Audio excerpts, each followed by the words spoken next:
कागज के दो पंख लेके उड़ा चला जाए रे, जहाँ नहीं जाना था ये वही चला हाय रे।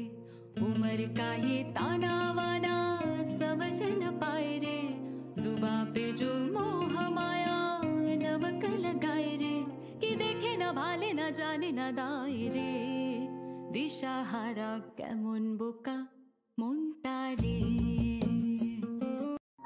সুখ দুঃখ আনন্দ সব নিয়েই আমাদের জীবনটা, তাই না বলো? এক এক সময় এক একটা ব্যথা বুকের মধ্যে এত লাগে, না পারে শোয়া না পারে কোয়া, কিন্তু মেনে নিতে হয়, তাই না বলো? তোমাদেরকে বলেছি একটা সপ্তাহেই 2টো আঘাত পেলাম, তো সত্যি আমার বুকের ভেতরটা যেন ধকধক করছে। সেই আঘাতটার কথাই বলছি তোমাদেরকে। দেখো এখানে সকালবেলা ব্রেকফাস্ট বানিয়ে নিচ্ছিলাম, তো এটা কিন্তু গতকালের ব্লগ। কটা দিন বেশ ভালোই ছিল, হ্যাঁ একটু রান্নাবান্নার ঝামেলাটা বেশি ছিল, কিন্তু বলো তো কি একটা যেন আনন্দের মুহূর্ত আমি পার করে এলাম আর কি, তাই মনে হয়েছে। সবাই ছিল তো হাতে হাতে, মা মেয়ে সমস্ত কাজই করেছে, মিথ্যে কথা বলবো না।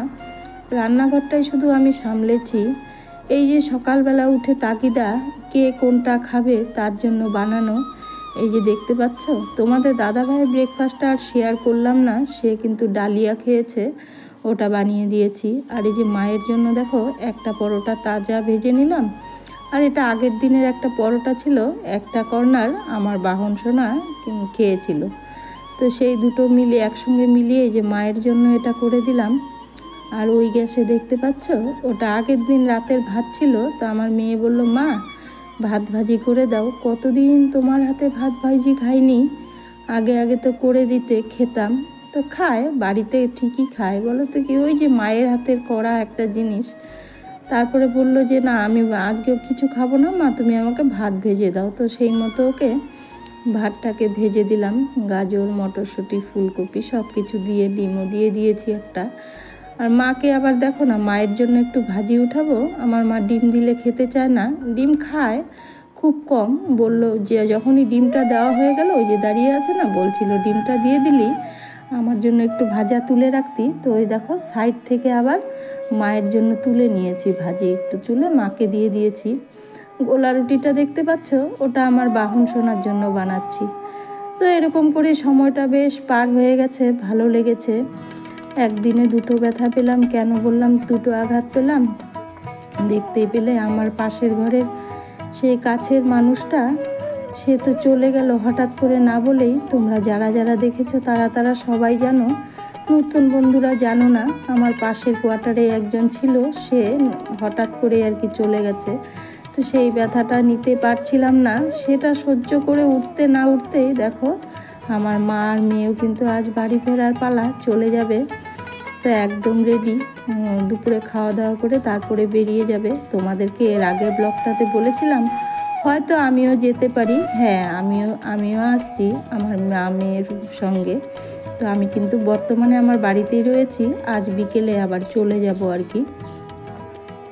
তো মায়ের তো চলে যাওয়ার কথা ছিল আজকেই, তো যে কোনো একটা কারণের জন্য মাকে যেতে দিলাম না, বললাম থেকে যাও, একটা কারণ আছে, কারণটাও নিশ্চয়ই তোমাদের সঙ্গে শেয়ার করব, তবে এই ভিডিওতে নয়, পরের কোনো একটা ভিডিওতে শেয়ার করব। আর মা আজকে আমার কাছে আছে, আবার আমার সঙ্গে কিন্তু কোয়ার্টারে চলে যাবে, তাও মনটা একটু ভালো লাগছে। আর মেয়েটা তো কালকে এসে কালকেই চলে গেল, যেহেতু বৃহস্পতিবার বলেছিলাম থাকতে, যেহেতু আমরা থাকবো না, ওর ইচ্ছেও ছিল, তো আমরা তো বৃহস্পতিবার চলে যাব। আর বৃহস্পতিবার তো মেয়ে বাড়ির থেকে বিদায় হবে না, তো তার জন্য কিন্তু কাল রাতেই চলে গেছে, সেটাও একটুখানি শেয়ার করেছি। তো বুকটা একদমই ফাঁকা, মেয়েটার জন্য যেমন তেমন, নাতিটার জন্য খুব খারাপ লাগছে গো, কি বলবো, সব সময় পেছন পেছন থাকে জানো তো। আর আমি যতগুলো ভিডিও দেখি, মজার বিষয় কি, ও প্রত্যেকটা ভিডিও ক্যাচ করে, ভিডিওতে যা যা বলে ও আবার প্রত্যেকটা মুখ দিয়ে মানে বলতে থাকে সব সময়, এটা এটা এটা এরকম করে বলতে থাকে। দেখো রান্না করে নিচ্ছি এরকম করে বলতে থাকে। আর ওই যে আমার শিশিরের ঘর থেকে শুনেছিল ঘরের ঘ্রাণ, ও এখন শুধু ঘি দেখলেই বলে কি ঘরের ঘ্রাণ ঘি, দিদন এটা কি ঘরের ঘ্রাণ ঘি, এরকম করে বলে। ঘিয়ের বয়ম দেখলে এই কথাটা বলে, জানো তো। তবে জানি না ওর পড়াশোনায় কেমন হবে। ও কিন্তু স্মৃতিশক্তি সেই জানে, কিন্তু সেই ভালো স্মৃতিশক্তি ওর। তারপর যেই না এর আগের দিন পলি কিচেন বলে, পলি কিচেন লাইফস্টাইলের পলি আমাকে কাকিমা বলে ডাকে, পলির ভিডিওটা দেখছিলাম। পলি মেলাতে গিয়েছিল, ওই মেলার ভিডিওটা ও দেখছিল। দেখতে দেখতে ও তখন বায়না ধরে ফেললো, আমাকে মেলায় নিয়ে চলো, এক্ষুনি আমাকে মেলায় নিয়ে চলো। তো এইরকম করে আর কি, সবসময় পেছন পেছন থাকে। তো ফাঁকা লাগছে, তার জন্যই বললাম, খুব আঘাত লাগছে। তো এই বুকে তো সবই সইতে হবে, তাই না বলো, প্রত্যেকেরই তাই। তো হয়ে যাবে, ঠিক হয়ে যাবে 2-4 দিন গেলে। আর এটা দেখতে পেলে, ওই যে চিংড়ি মাছগুলো মা আর মেয়ে মানে বেছে দিয়েছে শুরুতেই দেখতে পেলে। তো অতগুলো সুর ফেলে দেবো, আবার কিন্তু চাটনি করে নিলাম। একটুখানি তোমাদের সঙ্গে শেয়ার করেছি, সেরকমভাবে আর কিছু শেয়ার করতে করিনি আর কি। আর ওটা ওই যে লাউ দিয়ে করলাম, চিংড়ি দিয়ে, আর এটা আলু দিয়ে করলাম। মেয়ে বলছিল মা আলু দিয়ে চিংড়ি মাছ করো। তো রান্নাবান্না করে নিয়েছি, সবটাই হয়ে গেছে। এবার দেখো ডাস্টবিনটা একদম ভর্তি হয়ে গেছে। তো ডাস্টবিনটা পোড়াতে চলে যাচ্ছি। প্রত্যেক দিনই ভরে যায় ঘরের যত প্লাস্টিক, আমি একটাও এদিক ওদিক ফেলি না গো, সব জমা করে রাখি আর আগুন জ্বেলে দিই। তো যেখানে থাকি ওখানে সবাই এখানে এসেই মানে এই জায়গাটায় এমনি ফেলে দেয়। এত বলি ওদেরকে, বকা দিয়েও বলি একটুখানি পুড়িয়ে ফেলো না, ওরা এইভাবেই ফেলে। তো কী আর করা যাবে, যেমন দেশ তেমন ভেষ, ওরা যেরকম করে অভ্যস্ত ওরকমই করবে। তো আমার মনে হয় আবর্জনা এত করা ভালো নয়। তো আমি কিন্তু আমার ডাস্টবিনটা প্রত্যেক দিন স্নানের আগে জ্বালিয়ে দিই। তোমাদের সঙ্গে অনেক দিনই শেয়ার করেছি এটা জ্বালানো। তো কাছে দূরে দেশ ও দেশের বাহিরে আমার সমস্ত আত্মার আপন মানুষগুলোর জন্য রইল অন্তর থেকে অনেক অনেক ভালোবাসা। সাধারণ ভিউয়ার্সদের জন্য রইল প্রাণ ঢালা ভালোবাসা। সবাই এইভাবে আমার পাশে থেকো। আর এই যে আগুনটা দিলাম, আগুনটা দিয়ে আমি ঘরে গিয়ে স্নান করে খাওয়া দাওয়া করে আর কোনো কিছুই ক্যাপচার করিনি। এই দেখো একবারে বেরিয়ে পড়লাম মেয়ের সঙ্গে। তো একবারে বের হলাম, তোমাদের দাদাভাই আবার হঠাৎ করে বলল যে গাড়ি করে যাবে, ঠিক আছে বাইকে করে চলো, আমি তোমাকে আর ভাইকে ছেড়ে দিয়ে আসবো। তো সেই মতো আমি আর আমার বাহন সোনা কিন্তু বাইকে করে এসেছি, আমার মেয়ে আর মা গাড়িতে করে এসছে আর কি। তো এর আগের দিন আয়েশা কিচেন থেকে ছোট্ট বোনটা আমাকে বলেছিলে, দিদি ভাই তোমার এই কথাটা শুনতে খুব ভালো লাগে, সাধারণ ভিউয়ার্সদের জন্য প্রাণ ঢালা ভালোবাসা আর আমার আত্মার আপন মানুষগুলোর জন্য অন্তর থেকে অনেক অনেক ভালোবাসা। তো বোন তোমার কাছে আমি চিরকৃতজ্ঞ।